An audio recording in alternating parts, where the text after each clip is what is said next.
সকলকে শারদীয় শুভেচ্ছা জানিয়ে শুরু করছি আজকের এই বিশেষ উপস্থাপনা। সঙ্গে রয়েছে অঞ্জন, আপনারা দেখছেন ট্র্যাক টিভি বাংলা। শারদোৎসবের আর বাকি কয়েকটা দিন, আকাশে বাতাসে এখন পুজো পুজো গন্ধ। কলকাতার বনেদি বাড়ির পুজোগুলিতেও চলছে শেষ মুহূর্তের প্রস্তুতি। সেই বনেদি বাড়ির মধ্যে রয়েছে দর্জিপাড়ার মিত্রবাড়ির পুজো। এখানেই দেবী দুর্গা পদ্ম ফুলে নয়, পূজিত হন 108টা অপরাজিতা ফুলে। 218 বছরের পদার্পণ করা এই পুজোতে প্রতিমার মুখ যেন একই রকম থাকে, তাই প্রতিমার ছাঁচ সংরক্ষণ করে রাখা হয়েছে। এই পুজোর একটি বিশেষ আচার, নিরঞ্জনের দিন মৎস্যমুখ করে তারপর বরণ করা হয় প্রতিমা।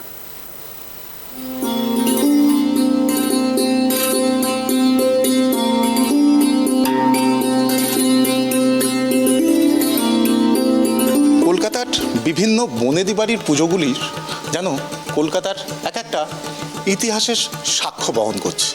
আজ আমরা চলে এসেছি নীলমণি মিত্রের বাড়ির পুজোতে, যেখানে মাটি সেজে উঠছে মায়ায়।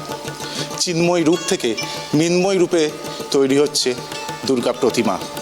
কি এই বাড়ির পুজোর বৈশিষ্ট্য, কি এই বাড়ির পুজোর ইতিহাস, আমরা জানবো এই বাড়ির পরিবারের মানুষদের থেকে।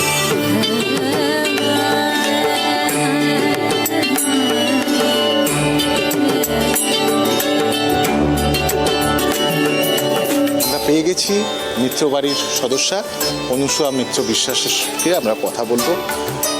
দিদি, এই বাড়ির পুজোর বা এই বাড়ির ইতিহাস এবং এই পুজোর বৈশিষ্ট্য যদি আপনি একটু আলোকপাত করেন। আমি দর্জিপাড়ার রাজকৃষ্ণ মিত্রের বাড়ির সদস্যা। দীর্ঘ 218 বছর ধরে আমাদের মাকে আমরা বংশানুক্রমে এই মাকে এইভাবেই আবাহন করে আসছি। এই পুজো আমাদের বাড়ির যে ঠিকানা 19 নীলমণি মিত্র স্ট্রিট, সেই নীলমণি মিত্রর উত্তরসূরি আমরা। নীলমণি মিত্র ছিলেন যে সাধক রামপ্রসাদ, যার সেরেস্তায় কাজ করতেন, সেই দুর্গাচরণ মিত্রের ভ্রাতুষ্পুত্র। দুর্গাচরণ মিত্রের মতো নীলমণি মিত্রও যথেষ্টই প্রথিতযশা ছিলেন এবং তদনীন্তন ইংরেজ কোম্পানির আরবিট্রেটার ছিলেন। সমস্ত প্রপার্টি ছেড়ে দিয়ে বেনারস চলে যান এবং ইংরেজ কোম্পানি তার সমস্ত প্রপার্টি ক্রোক করে নেয়।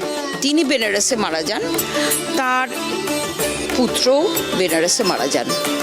এবার তার বিধবা পুত্রবধূ তার নাবালক সন্তানদের নিয়ে ওখানে একা থাকার অসুবিধা হয়, এখানে এসে দুর্গাচরণ মিত্রের আশ্রয় থাকেন এবং তখন তাদের কোনো রোজ দুবেলা খেতেই পেতেন না, কোনো অর্থের খুব কষ্টে থাকতেন। কিন্তু এই যে দুর্গাপুজোটা, এই দুর্গাপুজোর গল্পটা লুকিয়ে আছে তার মধ্যেই, তার জন্যই আমার এটার উল্লেখ।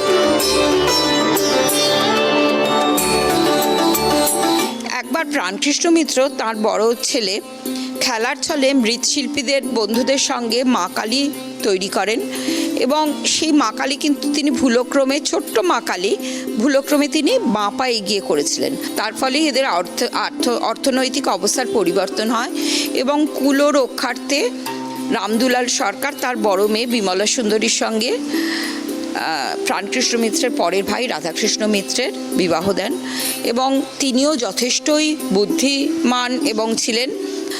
পিবাডি মিউজিয়ামে একটা স্ট্যাচু আর রাধাকৃষ্ণ মিত্রের ছবি, হাতির দাঁতের ওপর ছবি প্লেটে, আর রাজকৃষ্ণ মিত্রের স্ট্যাচু রাখা আছে। অন্যান্য জায়গায় যেমন হয়, উচিত ছিল রাধাকৃষ্ণ মিত্রের পর তার সব সন্তানরাই পুজোর অধিকারী হবেন, কিন্তু শুধুমাত্র রাজকৃষ্ণ মিত্রই অন্য সব ভাইদের সহায়তায় তিনি পুজোর দায়িত্ব নেন। তার একমাত্রই ছেলে অমরেন্দ্রকৃষ্ণ মিত্র, তিনি তো সেই পুজোর দায়িত্বটা পাননি। তারপরে তার অনেক ছেলের মধ্যে আবারও মধ্যম সন্তান মানবেন্দ্রকৃষ্ণ মিত্র, আমার দাদু, এই পুজোর দায়িত্বভার নেন সকলের সহযোগিতায়। সবাই আসে আমাদের সাহায্য করতে।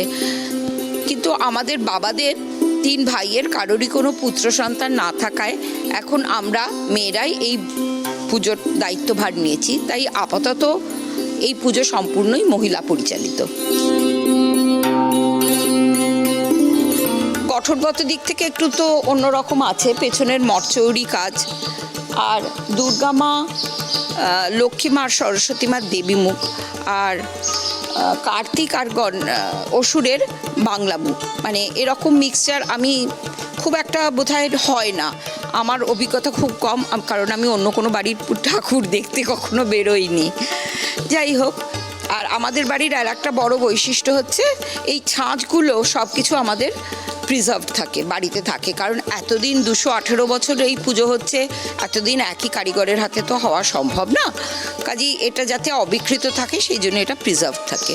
হ্যাঁ, আমাদের সাহায্য করার জন্য, বাসন ধোয়ার জন্য, জিনিস তোলার জন্য লোকরা আসে, কিন্তু নৈবেদ্য সাজানো করা এই সবগুলো আমরা নিজেরাই করি। এমনকি ঠাকুর সাজায়ও আমাদের বাড়ির সব লোকেরা, সদস্যরা, ছোটরা, একদম ছোট যে সেও কার্তিক অসুরের এদের চুল পাকায়, আঠা নিয়ে নিয়ে যায়, কিন্তু সবাই মিলে সেটাই ইনভলভ হতে চায়, একলা কোনো কিছু না।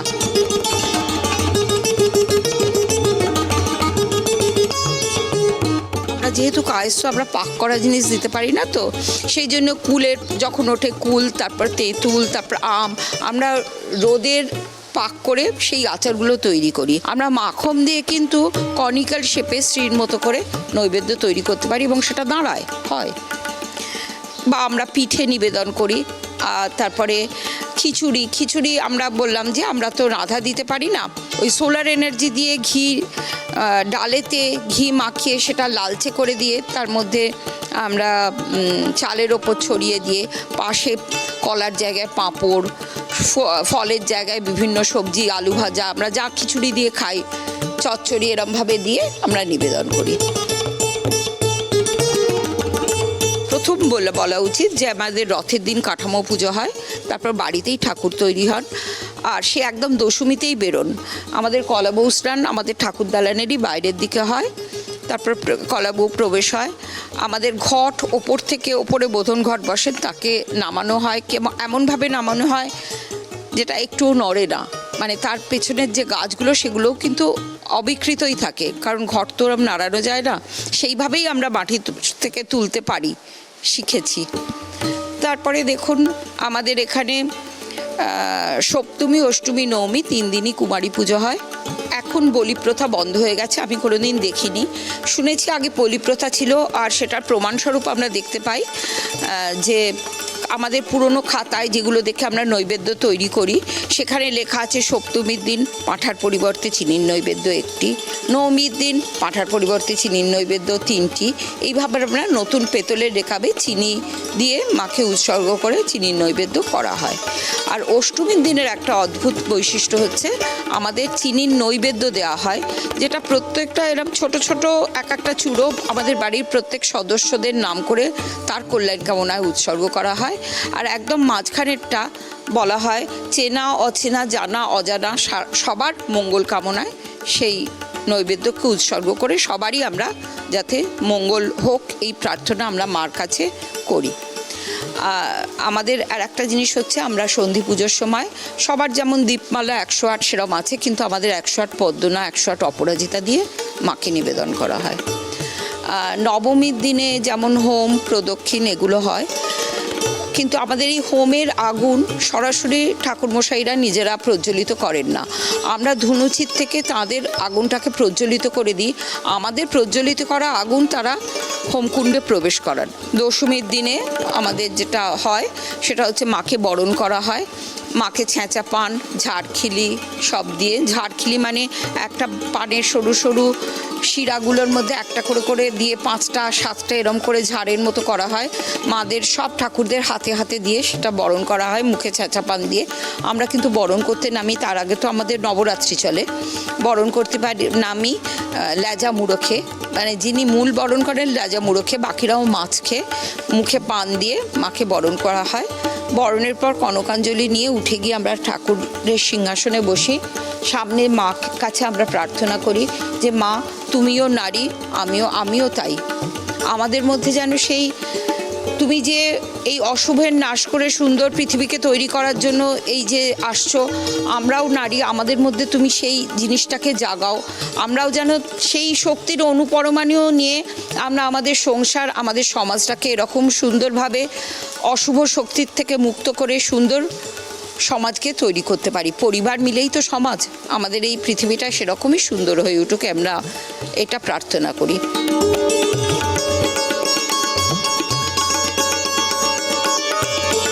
মিত্রবাড়ির এই পুজোর সঙ্গে জড়িয়ে রয়েছে কিন্তু অনেক ইতিহাস, সেই কথা আমরা শুনলাম।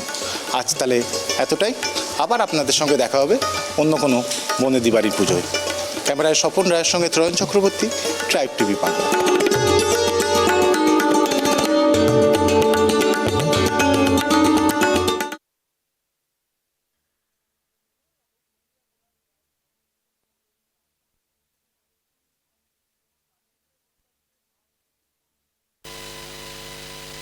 রয়েছে রামচন্দ্র রাবণ বধের জন্য যে 16 দিন ব্যাপী পুজো করেছিলেন সেই ধারা মেনে এখানে 16 দিন ধরে মা পূজিতা হন। দেখুন।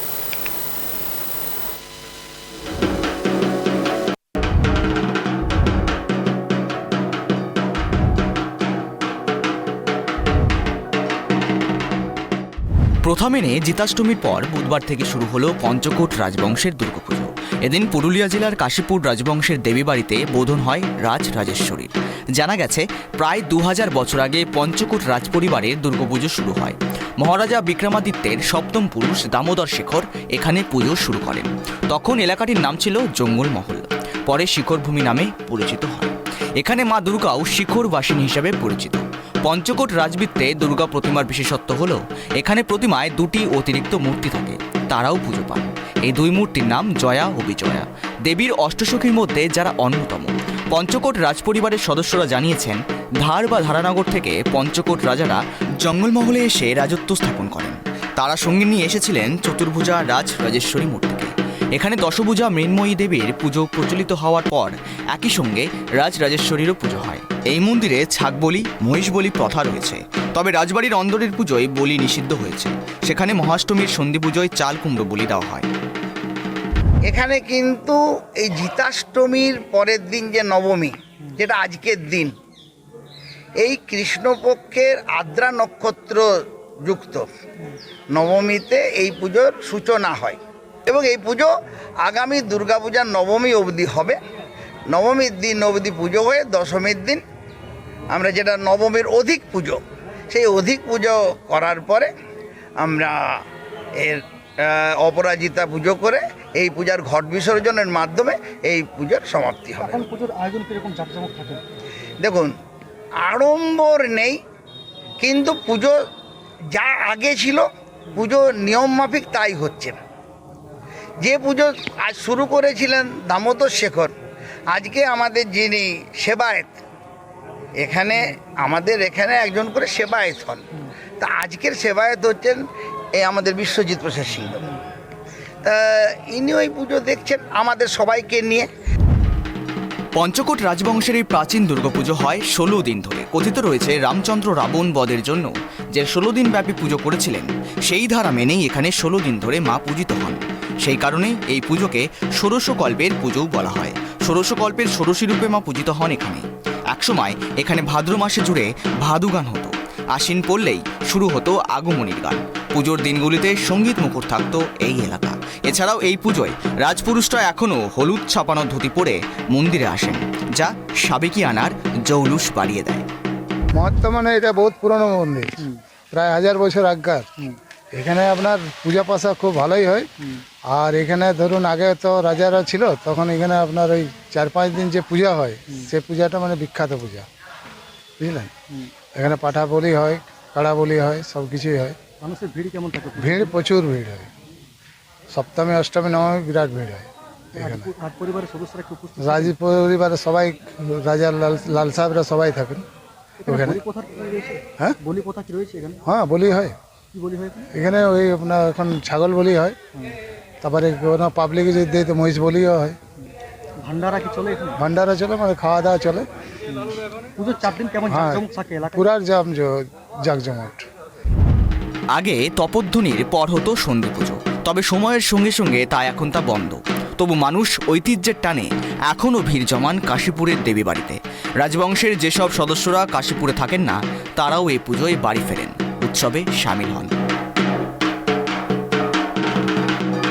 পুরুলিয়া থেকে অমিত কুমার মাহাতের রিপোর্ট, ট্রাইব টিভি বাংলা।